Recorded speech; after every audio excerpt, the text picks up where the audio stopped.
Friends, కొత్తగా Oppo K13 turbo and turbo pro అని చెప్పి 2 మొబైల్స్ అయితే లాంచ్ చేయబోతున్నారు. ఆగస్ట్ 2nd 3rd వీక్లో మ్యాక్సిమం లాంచ్ అవ్వచ్చు. సో డేట్స్ అయితే కన్ఫర్మ్ కాలేదు, వాళ్ళు కూడా చెప్పడం లేదు. సో K13 టర్బో ప్రోకి చిన్న డిఫరెన్సే ఉంది. సో ప్రాసెసర్ మెయిన్ డిఫరెన్స్ ఉంటుంది మనకి, మిగతా అన్నిటి కొన్ని సేమే ఉంటాయి. సో డిస్ప్లే విషయానికి వస్తే రెండింటిలో కూడా 6.8 ఇంచ్ LTPO డిస్ప్లే ఉంటుంది, 1.5 కెమెరా డిస్ప్లే. నెక్స్ట్ ప్రాసెసర్ విషయానికి వస్తే టర్బోలో మనకి మీడియాటెక్ సంబంధించిన 8450 ఉంటే, ప్రోలో మనకి స్నాప్డ్రాగన్ 8X Gen 4 ఉంటుంది.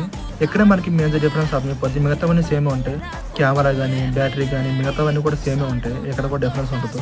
మనకి మ్యాక్సిమం డిఫరెన్స్ అబ్జర్వ్ చేయగలిగేది ప్రాసెసర్లోనే మనకి. అండ్ బ్యాటరీ విషయానికి వస్తే రెండింటిలో కూడా 7000 mAh బ్యాటరీ ఉంటుంది with 80 watts fast charging. And camera విషయానికి వస్తే 58 MP మెయిన్ కెమెరా ఉంటుంది, 2 MP లెఫ్ట్ సెన్సార్, ఫ్రంట్ పైన 16 MP కెమెరా ఉంటుంది. అండ్ టీవీ కూడా రూమర్స్ ప్రకారమే, కన్ఫర్మ్ అయితే కాదు. సో వాళ్ళైతే కన్ఫర్మ్ చేయలేదు ఇంతవరకు, రూమర్స్ ప్రకారమే.